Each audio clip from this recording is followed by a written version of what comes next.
On sait qui nous inspirait, c'est l'esprit Clio de manière générale, et parce que Clio, il est un phénomène en fait. Il fallait aller très loin dans l'ambition esthétique et créer une Clio surprenante, étonnante et détonnante.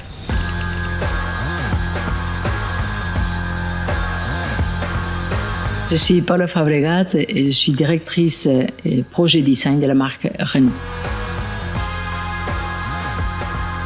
Alors déjà, avec 5 générations, Clio est devenue un monument historique. Donc elle est toujours la référence dans son segment. Et avec la 6e génération, on avait un double défi. On voulait que la Clio soit reconnaissable au premier coup d'œil, mais aussi, il fallait la réinventer et créer une rupture stylistique. Il fallait aller très loin dans l'ambition esthétique et créer une Clio surprenante, étonnante et détonnante. C'est un mélange des volumes très sensuels et très souples, avec des creux, des déliés, des galbes, des courbes. Ce langage s'inscrit parfaitement dans l'héritage de la marque Renault, une marque historiquement généreuse, empathique, je dirais même profondément humaniste. En parallèle, on trouvait essentiel de la projeter vers le futur avec une pureté des lignes qui lui donne toute sa modernité. Les contenus technologiques des Clio est très poussés. Il nous semblait essentiel de les traduire aussi par des détails très affûtés, ultra-tech finalement. On peut regarder les projecteurs à l'avant ou les feux à l'arrière qui sont traités avec beaucoup de soin et beaucoup de précision. Les résultats, c'est une Clio insolite et surtout remarquable.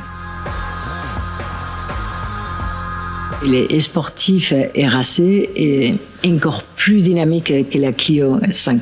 Alors, il y a plusieurs astuces, comme par exemple la ligne des vitrages latérales qui va s'accélérer vers l'arrière, justement pour accentuer cette silhouette tellement nerveuse et si fluide. Cependant, l'habitabilité, elle n'est pas du tout sacrifiée. Elle est identique à la Clio 5, voire améliorée. Les deux, bien sûr, comme la plupart des projets design. Et c'est justement notre travail de trouver ce schéma de la liberté dans un terrain des contraintes infinies, des contraintes économiques, des contraintes de faisabilité industrielle, mais aussi, et surtout, l'aérodynamique et la sécurité, que c'est des contraintes qui sont de plus en plus strictes. Et si on est trop classique, on va faire comme tout le monde, parce que finalement, la physique est la même pour tous. Il faut aussi avoir une créativité sans limite, et surtout veillant, que ce soit un résultat séduisant pour les clients. Tout réside dans l'art de l'exécution. C'est la capacité de créer de l'harmonie à partir des idées étonnantes et décalées.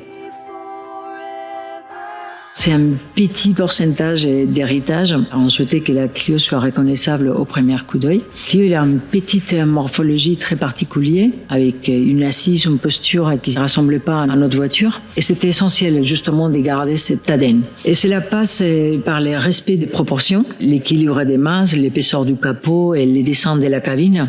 Mais au-delà d'être reconnaissable, il fallait surprendre. Il fallait proposer quelque chose de nouveau.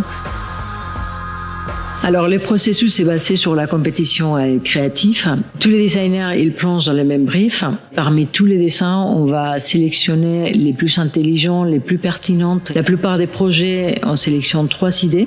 Donc, ces idées extraordinaires, ils vont passer par la moulinette de la faisabilité. Et donc, il y aura des idées qui vont disparaître en schéma. Tout commence par les croquis. Ensuite, on va passer au 3D, à la digitalisation, et qui va nous amener à des maquettes grandeur nature. Avec cette itération entre les physiques et les digitales, on va affiner ces dessins, évidemment, travaillant avec nos collègues de l'ingénierie, avec nos fournisseurs, et finalement, arriver à la voiture qu'on présente aujourd'hui. En termes de délai, quand je suis arrivée dans cette entreprise, ça fait déjà 25 ans, les projets étaient de 4 ans. Ensuite, on a passé à 300 et actuellement, on arrive à les faire en 12 ans. C'est la preuve de cette constante évolution et amélioration des processus qui gagnent en efficacité.